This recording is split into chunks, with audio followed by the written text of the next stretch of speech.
On rolling. Great.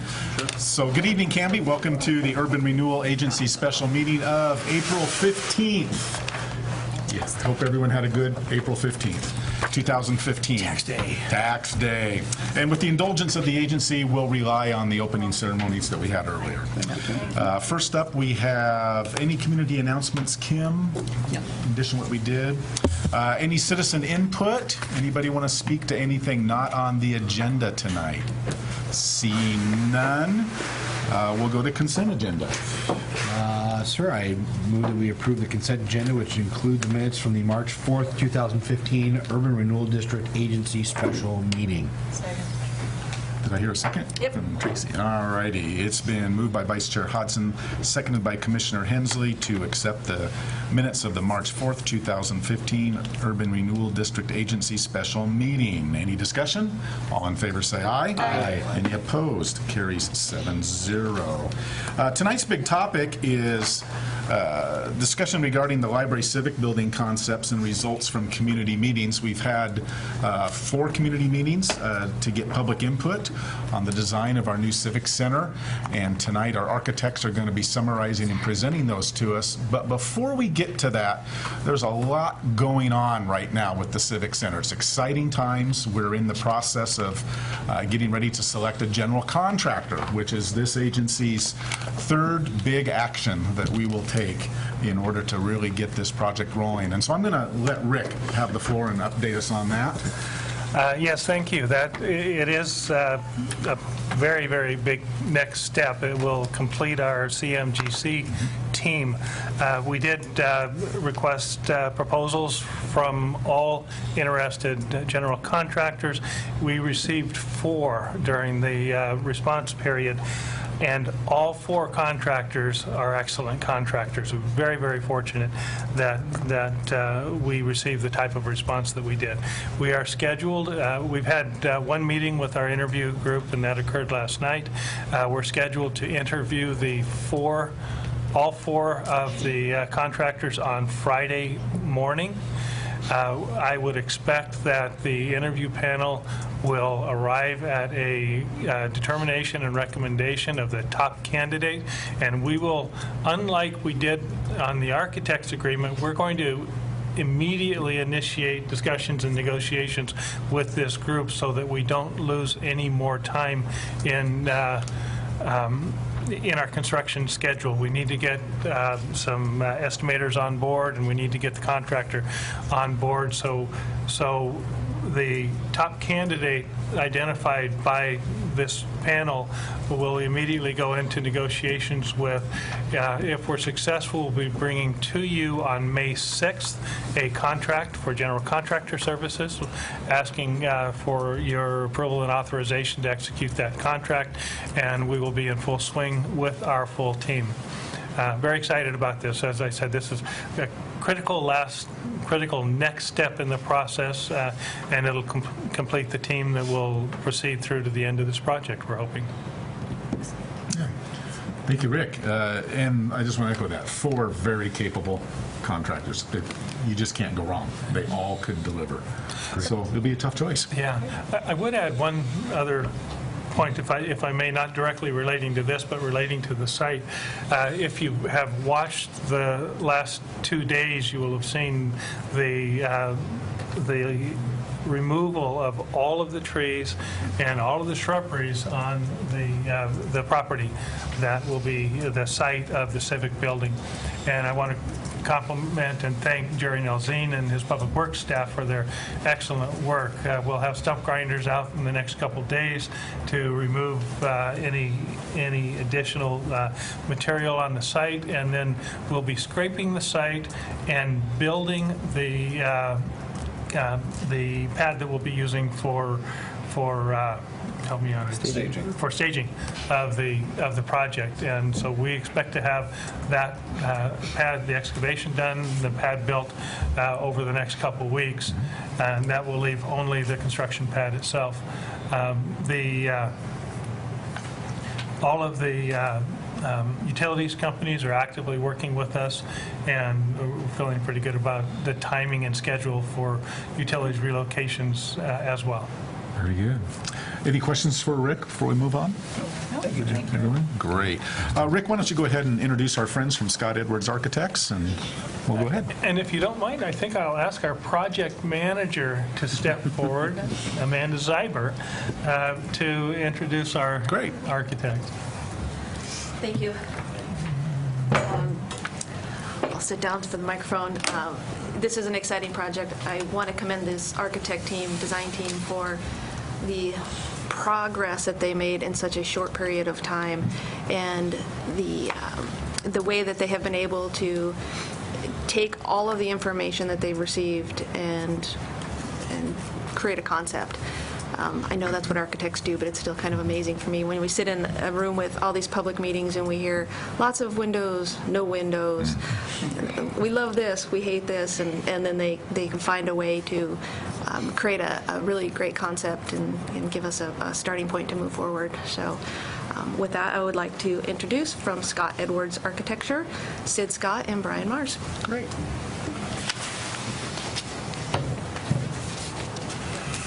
Good evening. My name is Sid Scott, principal of Scott Edwards Architecture, and delighted to be here tonight. This is Brian Mars, who will be playing the role of Vanna tonight. You're good. I took your line. Sorry.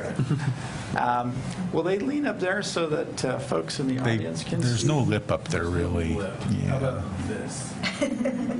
That's working for me. Yeah. Yep. Great.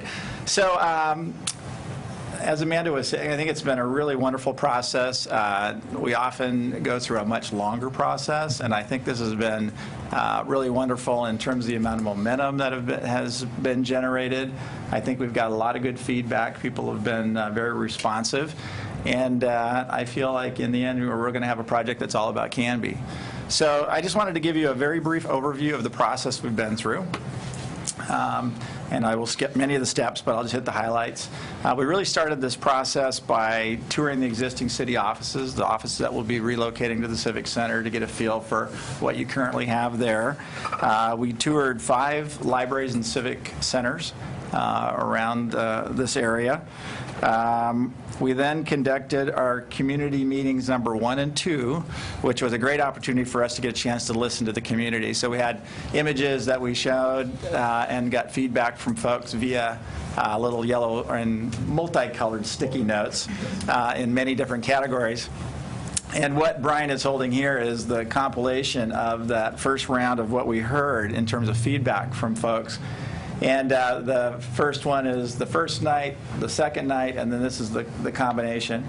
And what is great, it's really taking all those little sticky notes and looking at what were the themes that people were interested in, what did we hear the most consistent, and then we translate that into the size of the words in the diagram. So it's a very reflective of what the community was interested in and talking about. And I thought it was awesome that community was the biggest one. Mm-hmm. So we start with that, and then with the series of words, as we go through the design process, we'll go back and use that as a guide. So we'll check, how are we doing? Are we hitting on these? How many are we hitting on? So those are things that we'll report as we go along. But it gives us, I think, a nice kind of guiding principle. One of the things that we heard quite a bit, and just in terms of talking about the overall, like, what should the building be about, that sort of thing, was that it should be about Canby, but also that it should be part of the Canby fabric of downtown. And so we talked about what buildings represent that. And there was lots of ideas. So we took and photographed downtown Canby and looked at what are components of downtown Canby that could be translated into this building. So we'll talk about that in a minute. But it became, I think, a really interesting exercise for us to look at the history of Canby, buildings that aren't here anymore, what were the fabrics of those kind of buildings and the kind of look. So, and we'll talk again about that in a minute.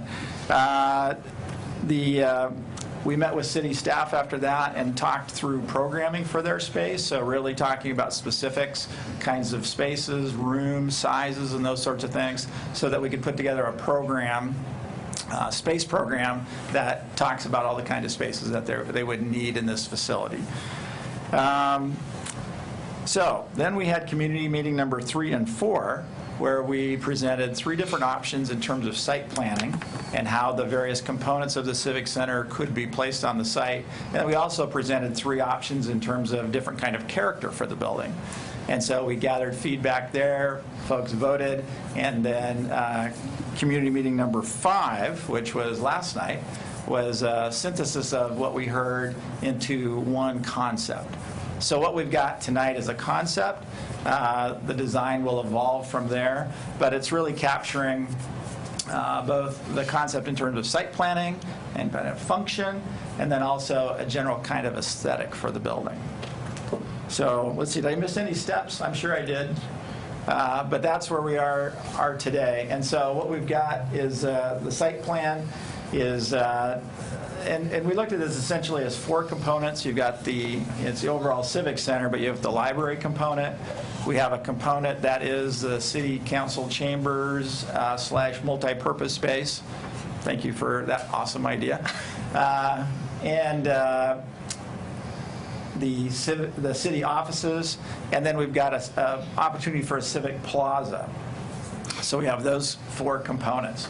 So in terms of the site plan, you can see the Canby Cinema space, and then next to that we've got about a 45-foot wide space that's partly there due to a utility easement and partly due to providing the 7.5% of open space, green space that we need to. So the concept is the building would have a plaza space between the cinema and the new building.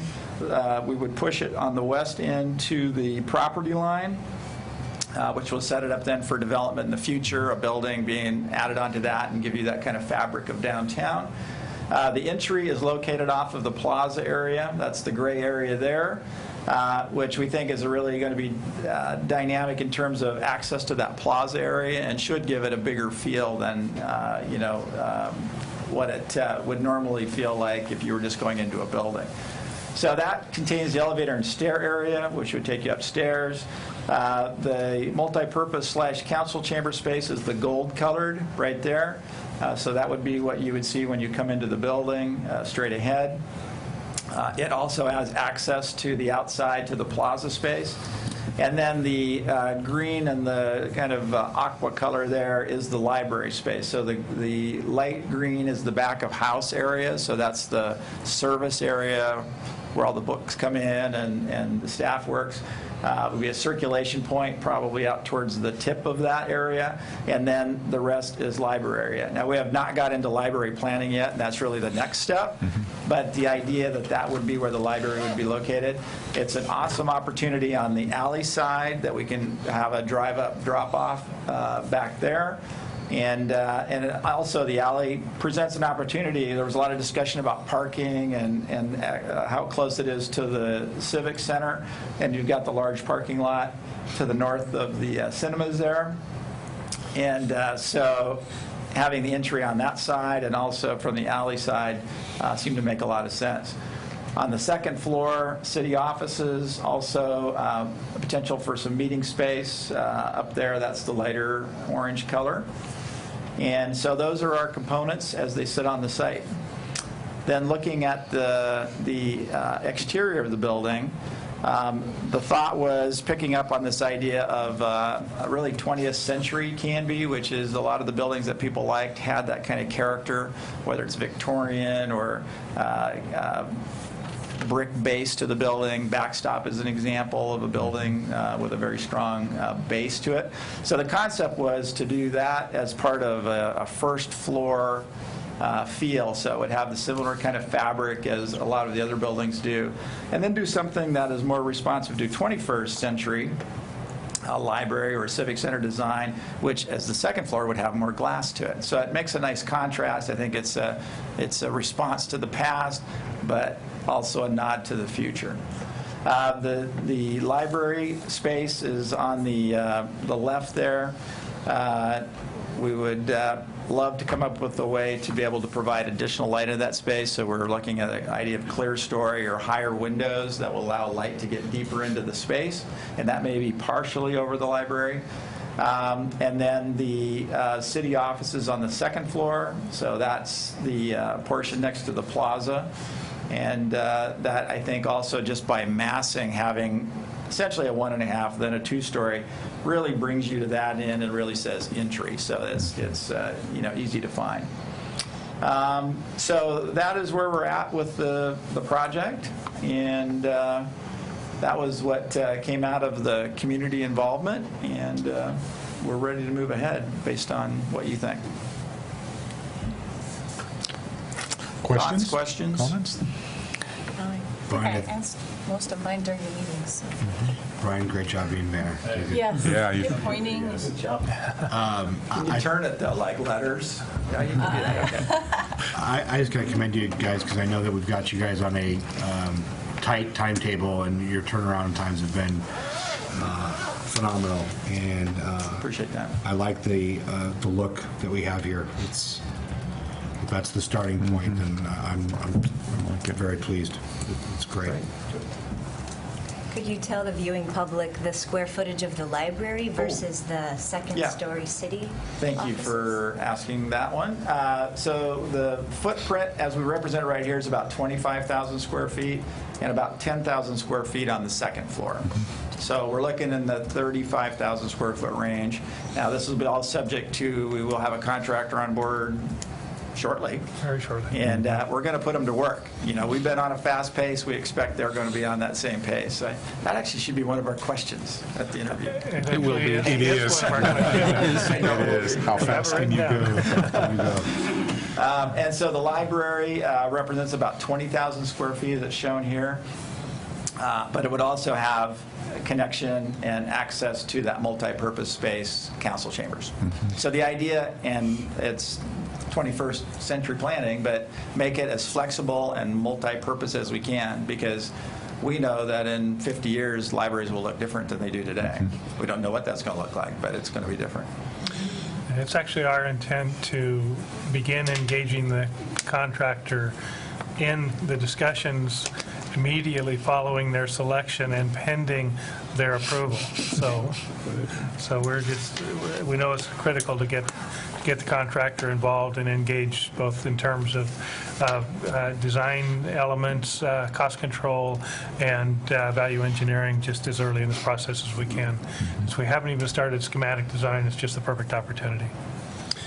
I know that part of previous conversations on, I guess, the previous project was the speed at which we were going, and we seem to be moving, I think, faster, but it seemed to be much more controlled and detail oriented than I think before. And it seems to me that we're not. That was my mic away. Sorry. It seems to me that it's very much more controlled. I don't know how to describe that. We are moving very quickly, and it's methodical. It's very purposeful. Very purposeful. Well, Yeah. and I just want to make sure we maintain that deliberate and purposefulness. Yeah, we defined a schedule just going into this prior to selecting actually the construction manager and the architects. We had sat down and defined a schedule that we thought was the best case scenario schedule, and we're within about 2 weeks of that now. Most people thought it was not achievable, but we were very fortunate to partner with SEAs because they've met every one of our impossible deadlines, and some of them have, for all intents and purposes, been pretty impossible, but they've still delivered. Right. We get a break now. Yeah, well, let's just sit down now. Can you ask me about October, November? Yeah. We'll talk then. Melissa, you're smiling? Yes. Feeling good? Very good. Very good. Thank you. Thank you, Sid. Thank you so much for the hard work. very much. Also, Seeing you again. big shout outs to Amanda for coordinating all the meetings and doing everything. And Amanda is doing a lot behind the scenes, pulling together all this general contractor evaluation, getting the RFPs out. spreadsheets for the committee, rubrics, keeping us all on task, and legal, so that we stay out of trouble, and also to Rick as well. He is doing an incredible amount behind the scenes to keep this project on task and on budget, and we just deeply appreciate both of you very much. Thank you. Thank you. So, and Melissa, same for you. Thank you so much for your passion and your drive and working with the community groups. We can't thank you enough. So it's good times, exciting times. All right. Well, Rick and Kim, that concludes our official agenda. Do you have anything else for tonight? I do not. Very good. I need a motion. So moved. And is there a second? Motion is to what? To adjourn. A non-debatable motion. Non-debatable motion. All right. So it's been moved by Vice Chair Hudson, seconded by Commissioner Height, that we adjourn. All in favor, say aye. Aye. Any opposed? Good night, Campy. Thank you. Scott? Scott.